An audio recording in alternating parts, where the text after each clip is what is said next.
Hi. Hi. Tea? No thanks. Hello, ఎక్కడున్నావురా? అది అది లేదు ఇది లేదు, నువ్వు అర్జెంటుగా నోటెల్కి రా, అర్థమైందా? ఓకే.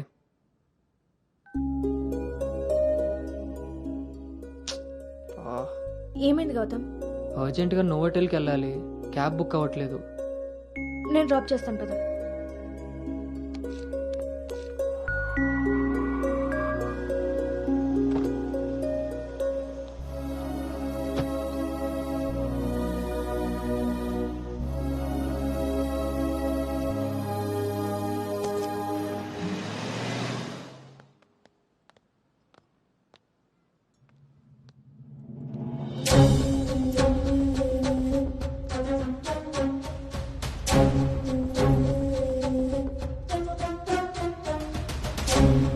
హలో అండి. హాయ్ అండి, కూర్చో బాబు.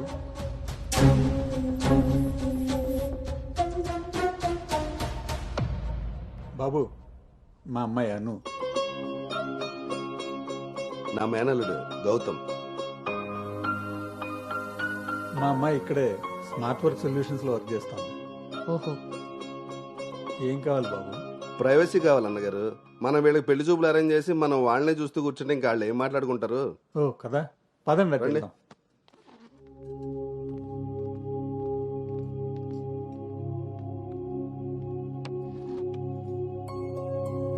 అవును, ఆడాడో బ్రోకర్ గడు వస్తాడు మా బావ.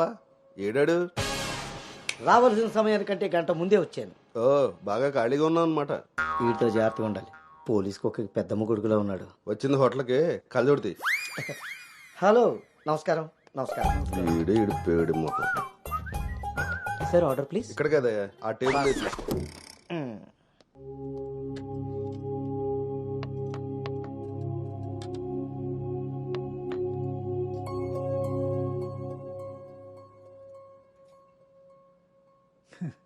మేము మా అమ్మాయిని చుట్టూ ఉన్న ప్రపంచం తెలియకుండా పెంచితే, మీరు మీ అబ్బాయిని అసలు ప్రపంచం అనేదే తెలియకుండా పెంచారే. కరెక్ట్గా చెప్పారు. అందుకే ఎదురుగా ఉన్న మీ అమ్మాయిని చూడటం మానేసి నేల చూపులు చూస్తున్నాడు యాదవ. ఇక జీవితంలో అప్పులు చేయకూడదు. ముందు సాలిపేట ఎర్రాజుగాడి అకౌంట్ సెటిల్ చేయాలి. ఎస్.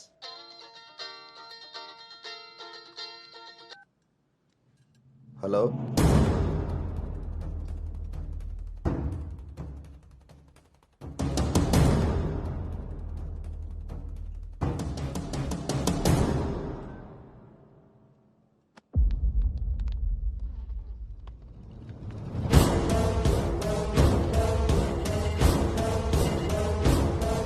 పోరా. నువ్వు హైదరాబాద్ వచ్చి ఎన్ని రోజులైందమ్మా? 7 months అంకుల్. నీకు రిషి అప్పుడే బోర్ కొట్టేశాడా? మా వాడితో పెళ్లి చూపులకి రెడీ అయిపోయావు. రిషి తెలుసా లేదా?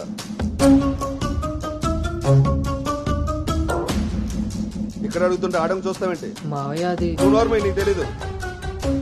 రిషి తెలుసా లేదా? రాజా, ఈ రోజు మన దేర్రా. మావయ్య ఒకసారి ఏయ్, చెప్పి. నువ్వు నార్మల్, ఇంకోసారి మాట్లాడావంటే నేను వెళ్ళిపోతా. సార్, ఏం జరిగిందండి? ఏయ్, నువ్వు ఉండవయ్యా. నీకు తెలుసా లేదా? నిన్నే అడుగుతున్నా.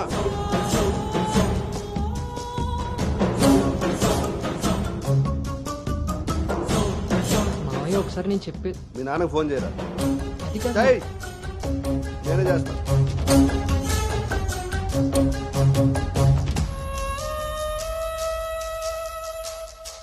ఇక్కడ ఏదో పులిహోర అయినట్టుంది. వీళ్ళిద్దరికి తలంబరాలు వేయించడం కంటే నేను వెళ్ళి తాలింపు వేసుకోవడం బెటర్లా ఉంది. చె తినమ్మ జీవితం మొత్తం రివర్స్ అయిపోయింది. అదే నోటితో వాగిందో అదే జరిగింది. అమ్మాయికి అబ్బాయిని పరిచయం చేసావా? నేను వీళ్ళకి మనవాడిని మాత్రమే పరిచయం చేశాను, కానీ వీళ్ళు వాళ్ళకున్న చాలా కొత్త యాంగిల్ చూపించారు బావా. మీరు మంచోళ్ళు కాబట్టి ఆ రోజు పెళ్లి చూపుల్లో కళ్ళు తిరిగి పడిపోతే ఒంట్లో బాగోలేక పడిపోయింది అనుకున్నారు. ఒళ్ళు కొవ్వెక్కి కొట్టుకుని పడిపోయిందని తెలుసుకోలేకపోయారు. ఊళ్ళో పెట్టాల్సిన పెళ్లి చూపులు గుట్టు చప్పుడు కాకుండా ఇక్కడెందుకు పెట్టారో తెలుసా బావా?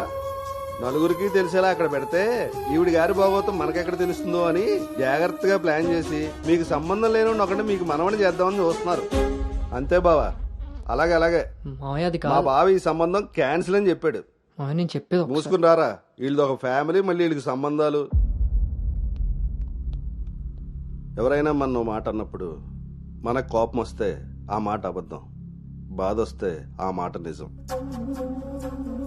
మీరేం ఫీల్ అవుతున్నారో ఆలోచిస్తే మీకే అర్థం అవుతుంది నేను అన్న మాటలు అబద్ధాలా నిజాలా అని. నువ్వు రారా.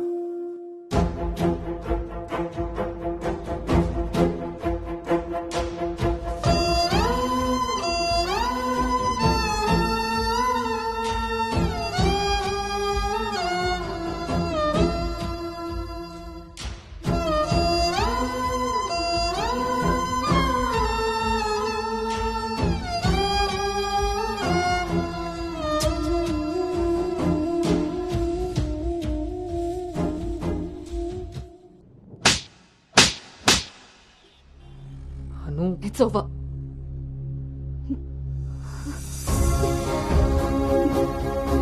ఏ నమ్మకంతో అయితే నీతో ట్రావెల్ చేశానో ఆ నమ్మకాన్ని చంపేశావు.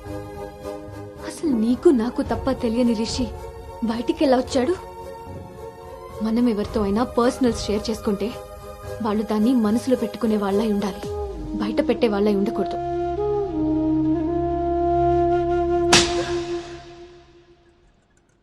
అసలు ఏంటి నీ ప్రాబ్లం? నువ్వే. నీ మాటలే నాకు ప్రాబ్లం, నీ నవ్వే నాకు ప్రాబ్లం. తేజు, నువ్వు నా ఫ్రెండ్ అంతే. ఫ్రెండా? నీకో విషయం తెలుసా గౌతమ్? నీతో ఫ్రెండ్షిప్ చేశాకనే నేను లవ్ చేయలేదు, నిన్ను లవ్ చేశాకే ఫ్రెండ్షిప్ చేశాను. నేను నిన్ను లవ్ చేస్తున్నానని నీకు తెలిసి కూడా నువ్వు నన్ను లైట్ తీసుకున్నావు. అయినా నేను మాత్రం సీరియస్గా ఫాలో అయ్యాను, సిన్సియర్గా లవ్ చేశాను. ఎంతలా అంటే నువ్వు పల్లవితో రిలేషన్షిప్లో ఉన్నా కూడా నువ్వే కావాలి అనుకునేంత.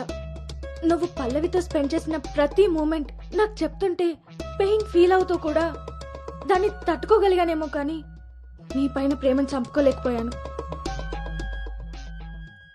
ఇంకా ఇలా ఎన్ని రోజులు గౌతమ్? నా వల్ల కాలేదు. మా పేరెంట్స్ ఊరు నుండి రాగానే మీ పేరెంట్స్తో ప్రపోజల్ పెట్టిద్దామని మీ అంకుల్ నెంబర్ తీసుకున్నాను. కానీ నేను నిన్ను నోవోటల్ దగ్గర డ్రాప్ చేసి వస్తుండగా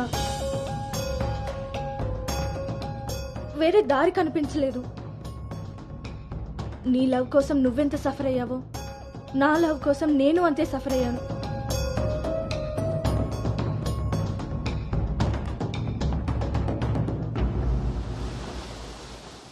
ఏంట్రా ఇలా జరిగింది? సాయంత్రానికల్లా శుభవార్తతో తిరిగి వస్తా అన్నావు, అలాంటిది సడన్గా ఇలా?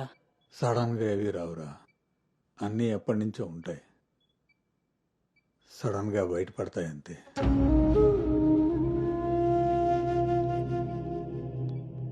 ఇప్పుడు ఎలా ఉందండి సార్? మీరు కొంచెం బయట వెయిట్ చేస్తారా? బీపీ కొంచెం అబ్నార్మల్గా ఉంది. మీరు ఏదో విషయం మీద స్ట్రగుల్ అవుతున్నారు. అలాంటివి ఏమైనా ఉంటే ఫ్యామిలీ మెంబర్స్తో షేర్ చేసుకోండి, కొంచెం రిలీఫ్ అవుతారు. ఈయనకి రెస్ట్ కన్నా రిలీఫ్ ఎక్కువ అవసరం. Take care.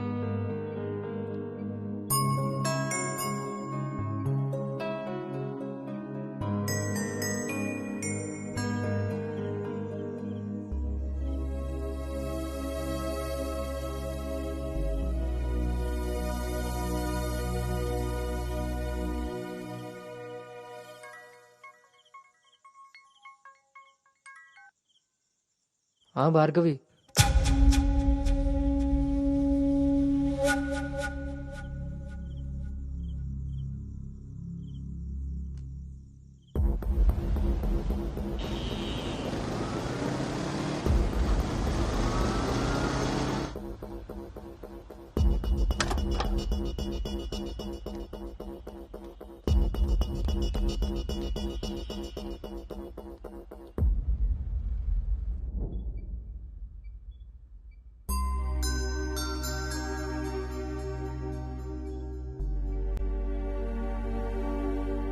తప్పు జరిగిపోయింది అంకుల్.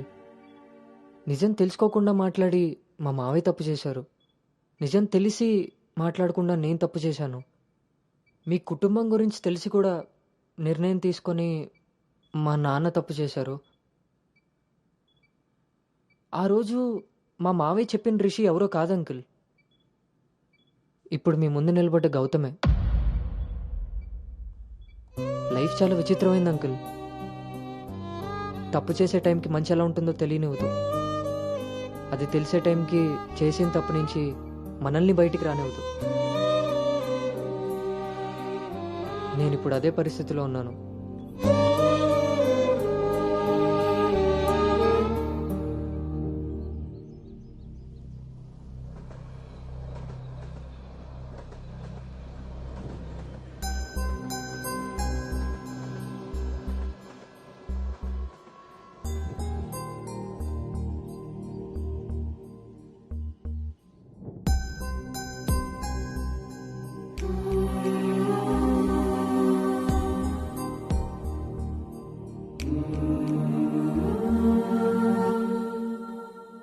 అమ్మాయి విషయంలో తప్పు జరిగిందని తెలిసాక కోపాన్ని ఆపుకోలేకపోయాను.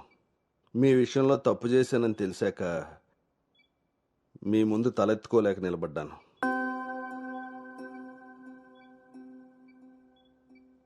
ఎదిగే పిల్లలకి స్వేచ్ఛనిచ్చే మనం మన పిల్లలు ఎదిగిపోయారన్న విషయం కూడా తల్లిదండ్రులుగా మనం గుర్తించగలగాలి. ఆయన పెంపకం అంటే పిల్లలకి ఏమీ తెలియకుండా పెంచడం కాదు, వాళ్ళకన్నీ తెలియాలి. అందులో ఏది మంచో ఏది చెడో మనమే తెలియపరచాలి. పిల్లల విషయంలో తప్పు మన పెంపకం అయితే పొరపాటు వాళ్ళ ప్రయాణం.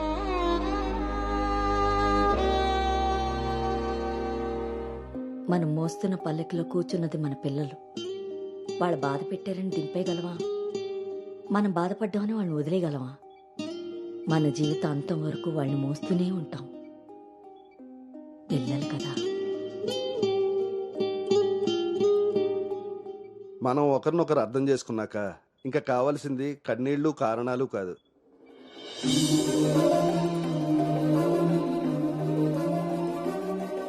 నాకు ఈ పెళ్ళొద్దు నాన్న.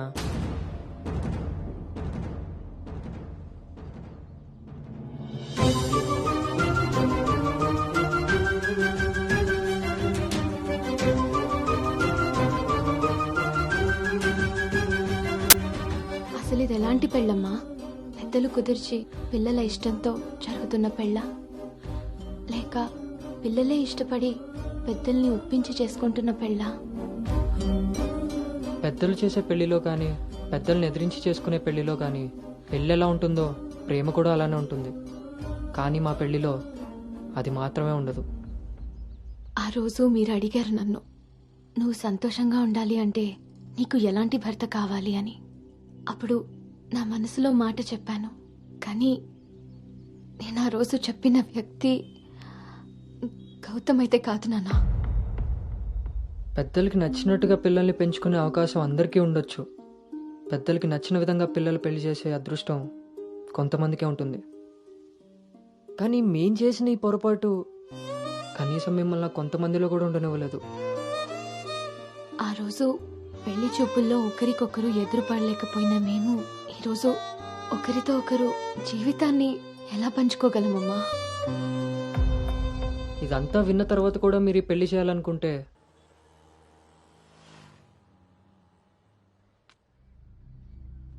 చిన్నతనం నుంచి నువ్వు నేను ఒకే ఊర్లో పెరిగాం.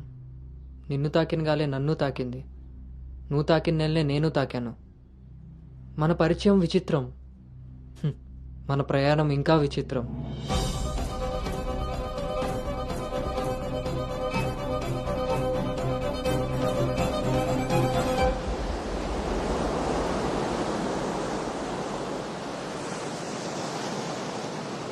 నీకు తెలియని విషయం ఏంటంటే మన పెళ్లి చూపులప్పుడు నేను నిన్ను చూశాను. ఎవరితో అయితే అలాంటి రిలేషన్లో ఉన్నానో తననే పెళ్లి చేసుకోబోతున్నానని టెన్షన్తో పారిపోయాను. తర్వాత మళ్ళీ కలవకూడదు, కనీసం ఎదురుపడకూడదు అనుకున్నాను. కానీ మన మనసులు మనల్ని కలపకపోయినా పరిస్థితులు మనం మళ్ళీ ఎదురుపడేలా చేశాయి. మనం కలిసిన ఈ కొన్ని రోజులే నా మనసులో ఉన్న ఫీలింగ్స్ని నేను అర్థం చేసుకునేలా చేశాయి.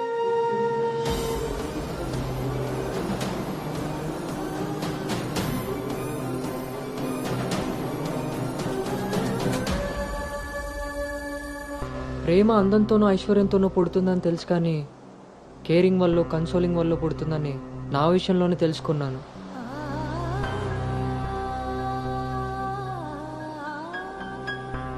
అసలు నీకు నాకున్న సంబంధం ఏంటి? ఎప్పుడు కలుద్దాం, ఎక్కడ కలుద్దాం? మరి అలాంటప్పుడు నీ స్ట్రగుల్ని నేనెందుకు ఫీల్ అవ్వాలి? ప్రతి క్షణం దాన్ని గుర్తు చేసుకుంటూ నేనెందుకు స్ట్రగుల్ అవ్వాలి? ఈ ఫీలింగ్స్ అన్నిటికీ అర్థం ప్రేమ.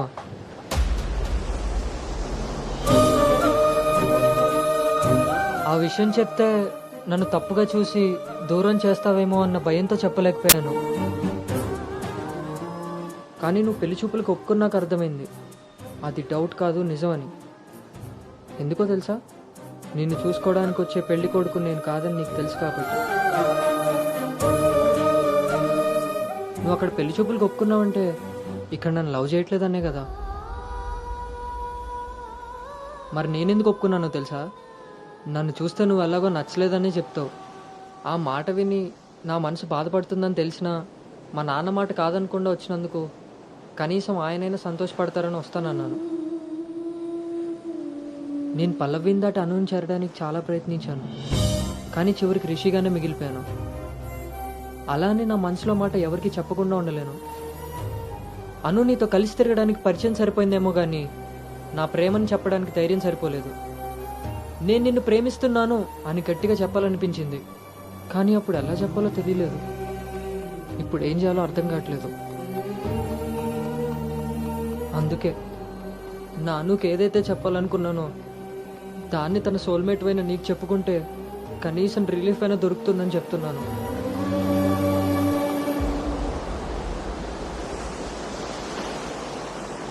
I love you Anu. I love you Anu.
Gautam, నేనొకటి అడగనా? ఇప్పుడే కదా అయింది, మళ్ళీనా? ఛీ, అది కాదు.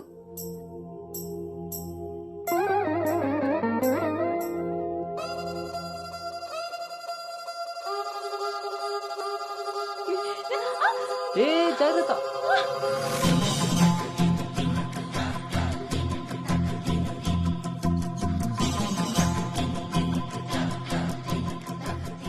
ఆ రోజు కూడా రైల్వే స్టేషన్లో ఇలాగే పట్టుకోవచ్చు కదా, మొత్తెందుకు పెట్టేశా?